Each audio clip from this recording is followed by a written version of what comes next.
क्या ऐसे ही 2014 से डिबेट्स होती थी? क्या मीडिया डिबेट में 20 साल से काम कर रहा हूं, डिबेट कैसे होती थी, आपकी सरकार कैसे चलती थी? फिर मैं कह रहा हूं मीडिया पर बोलना छोड़ दीजिए, मुद्दे पर रहिए। अभी मैं फिर कह रहा हूं, अगर मुझसे दो हाथ करना है तो बाकी पैनलिस्टों को हटा देता हूं, सीधे आपके साथ दो हाथ करता हूं। अरे मत लड़िए सर मुझसे, फायदा नहीं है आपका, ना आपकी पार्टी का फायदा है। वैभव त्रिपाठी जी, मैं स्वीकार कर रहा हूं आपका चैलेंज, लेकिन सवाल यह है कि जो अनैतिक कृत्य हो रहा है, अलोकतांत्रिक कृत्य हो रहा है, आपकी पार्टी, आपके गठबंधन, आपके घटक दलों में हो रहा है ना, उसका जवाब क्या मैं बीजेपी से ले लूं? नहीं, अरे भाई, ऐसा है, भाजपा का प्रतिनिधि तो आया नहीं और भाजपा की प्रतिनिधि से सवाल आप कर नहीं सकते। सवाल यह है कि जो टूट हो रही है, जो विपक्ष के लोगों को ईडी, सीबीआई, भ्रष्टाचार के आरोप ये सब करके तोड़ा जाता है, बाद में उनको क्लीन चिट दे दी जाती है। ये प्रत्यक्ष है, जनता ये देख रही है। और अगर विजयनाथ इसको व्यक्तिगत लड़ाई बनाना चाहते हैं तो मैं तैयार हूं, लेकिन सवाल ये है कि ये सरकार हमेशा गोलपोस्ट बदलती है। चर्चाएं बदल जाएं, क्योंकि राम मंदिर में सैकड़ों हजारों करोड़ का लूट हुआ है। वैभव त्रिपाठी जी, ओम प्रकाश त्रिपाठी जी, माफी के साथ मैं बात करूंगा आपकी पार्टी में, और अगली बार बोलूंगा कि उस प्रवक्ता को भेजा जाए जो प्रवक्ता मुद्दा पता करके, सब्जेक्ट जान के, उसकी तैयारी करके बैठे। सिर्फ डिबेट डिरेल करने के लिए और पत्रकारों से और एंकरों से लड़ने के लिए मत आइए। बोले नवीन जी, क्या कहना चाह रहे हैं? ऐसा है कि अगर आप वैभव त्रिपाठी जी, आऊंगा फिर आपके पास, रुक जाइए, लेकिन मुद्दे पर रहेंगे, मुद्दे से जुड़कर बात करेंगे सर। बिना मतलब 5 मिनट से आप बोले जा रहे हैं, लेकिन मुद्दे पर नहीं बोले जा रहे हैं। सारे पैनलिस्ट मुद्दे पर बोल रहे हैं, आपको सिर्फ मुझसे लड़ना है। आपको मुझसे लड़ने के लिए नहीं बुलाया सर। वैभव त्रिपाठी जी, आपको मुझसे लड़ने के लिए थोड़ी ना बुलाया गया है कि विद्यानाथ से जाओ, दो हाथ करके आना। और अगर आपका ये एजेंडा है तो मुझे पहले बता देते, मेरे गेस्ट कोऑर्डिनेटर को पहले बताते। बाकी पैनलिस्ट आते हैं आपकी तरफ से, कांग्रेस पार्टी की तरफ से। राम मंदिर में जो लूट हो रही है सर, उस पर रोज खबर दिखा रहा हूं, मुझे मत ज्ञान दीजिए। बोलिए भाई, नवीन जिंदल बोलिए। अच्छा चलो, उसकी बात करेंगे। मैं ये कहना चाहता हूँ विद्या भाई, क्या जो तमाम विपक्षी लोग कह रहे हैं कि आप क्या जानते हैं राम मंदिर में क्या चल रहा है, और राम मंदिर पर विद्यानाथ झा ने क्या दिखाया, क्या बताया? वैभव त्रिपाठी, क्या जानते हैं आप? आंख बंद करके बैठते हैं क्या? टेलीविजन नहीं देखते हैं क्या? अखबार नहीं पढ़ते हैं क्या कि मीडिया क्या छाप रहा है और क्या दिखा रहा है? चिल्लाना मत, सत्ता के तलवे चाटने अरे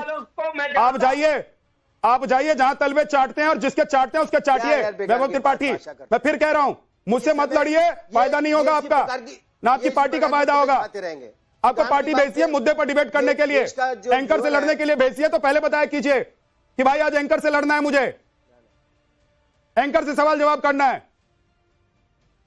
नवीन जिंदल बोलिए। नहीं, गलत। मैं ना केवल मुद्दे पे रहना चाहता हूं। मुद्दा यह है कि तमाम विपक्षी लोग कह रहे हैं कि भारतीय जनता पार्टी या एनडीए जो है विपक्षी दलों को, सांसदों को तोड़ रही है। क्या एनडीए की सरकार? क्योंकि भाई नवीन जिंदल जी, आप ही लोगों के साथ जाके मिल जा रहे हैं समर्थन की, प्रत्यक्ष तौर पर या अप्रत्यक्ष तौर पर सपोर्टर तो आपके ही हो रहे हैं ना वो लोग, साथ में टूट के आ रहे हैं। अब अच्छा, अब वो किसके पास जाए? विद्या भाई, वो किसके पास जाए? मुझे बताइए, किसके पास जाएं? अगर वो लोग चाहते हैं कि देश के अंदर महिलाओं को सम्मान होना चाहिए, तो वो किसके पास जाएं? ममता बनर्जी के पास जाएं? अगर वो चाहते हैं कि देश के अंदर यूसीसी आना चाहिए, तो किसके पास जाएं? उनके संगठन के लोग उनका नेतृत्व सुनना नहीं चाहता, उनका नेतृत्व बेईमान है। वो जब चाहे जिससे मिल जाता है। वो जो सांसद जीत करके आते हैं, देश को, अपने क्षेत्र की जनता को फेस करते हैं, वो क्या जवाब दें? वहां पे उनकी जनता पूछ रही है कि महिलाओं को सम्मान आपकी पार्टी क्यों नहीं दे रही है, तो कहेंगे हमें छोड़ देना चाहिए इस पार्टी को, तो वो मजबूरी में जा रहे हैं। आप अपने भावनाओं को समझो। अभी भी मैं कहता हूं, इनको अपने सांसदों की, क्षेत्रों के नेताओं की, विधायकों की भावनाओं को समझना चाहिए। जब ये नहीं समझेंगे तो लोग टूट के जाएंगे। और अगर बीजेपी के अलावा कोई और दल है तो बताइए किसके पास जाए? वैभव त्रिपाठी, मैं फिर आपके पास आ रहा हूं। उसका नाम लगा देते हैं कि बीजेपी तोड़ रही है। वैभव त्रिपाठी, फिर मैं आपके पास आ रहा हूं, क्योंकि वक्त बहुत जाया किया आपने। अगर आप नवीन जिंदल जो कह रहे हैं उसका जवाब देना चाहते तो बोलिए, नहीं तो फिर विवेक जी के पास चला जाऊंगा।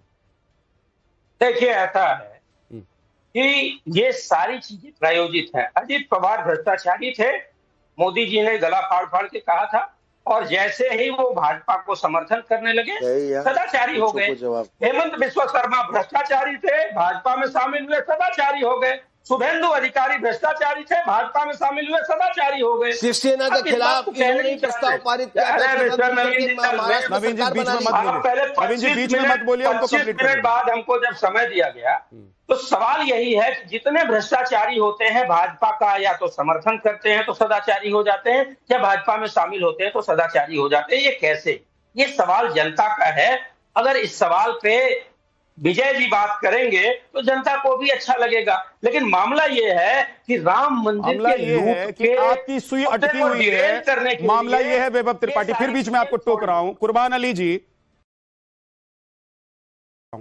इनकी सुई वहीं अटकी हुई है कि ये भ्रष्टाचारी जाकर उधर वॉशिंग मशीन में क्लीन होकर उधर चला जाता है।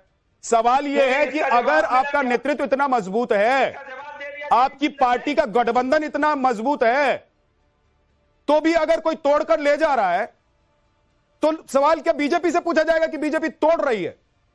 अगर आरोप लग रहा है कि 50 करोड़ रुपए बेसिक बेस प्राइस है तो लेने वाला कौन है? कुर्बान जी, देखिए ये आरोप कांग्रेस पार्टी पर भी लगे। जब कांग्रेस पार्टी सर्वशक्तिमान थी तो हमने देखा कि हरियाणा में भजन लाल पूरी पार्टी और पूरी सरकार को लेकर कांग्रेस में शामिल हो गए। इसलिए हमने ये भी देखा कि जो कर्नाटक और मध्य प्रदेश में सरकार बदल गई ओवरनाइट।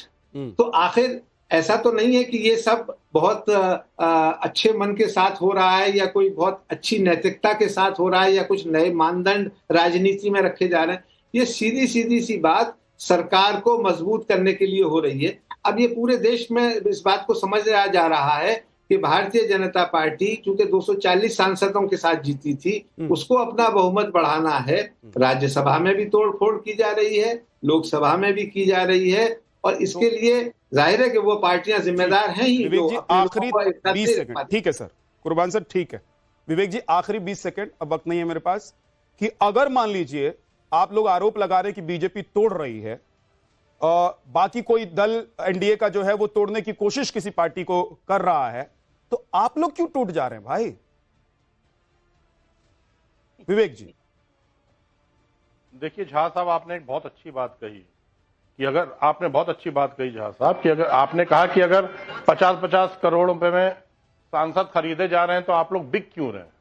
सवाल आपको यह करना चाहिए था झा साहब कि ये 50-50 करोड़ रुपए आ कहां से रहे हैं?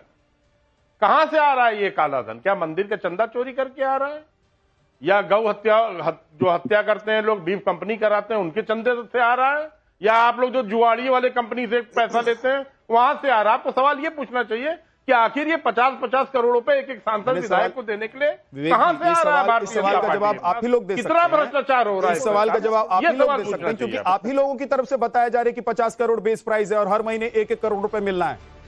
तो अगर मिल रहा है तो कौन दे रहा है और कहां से दे रहा है, इसका जवाब आपको देना पड़ेगा, आपके घटक दलों को देना पड़ेगा। और समाजवादी पार्टी में अगर टूट की बात हो रही है और कहा जा रहा है कि राम गोपाल यादव उसका नेतृत्व कर रहे हैं, चिट्ठी राम गोपाल यादव ने लिखी है, तो क्या राम गोपाल यादव को आकर नहीं बोल देना चाहिए कि फालतू की बात है, फर्जी बात है?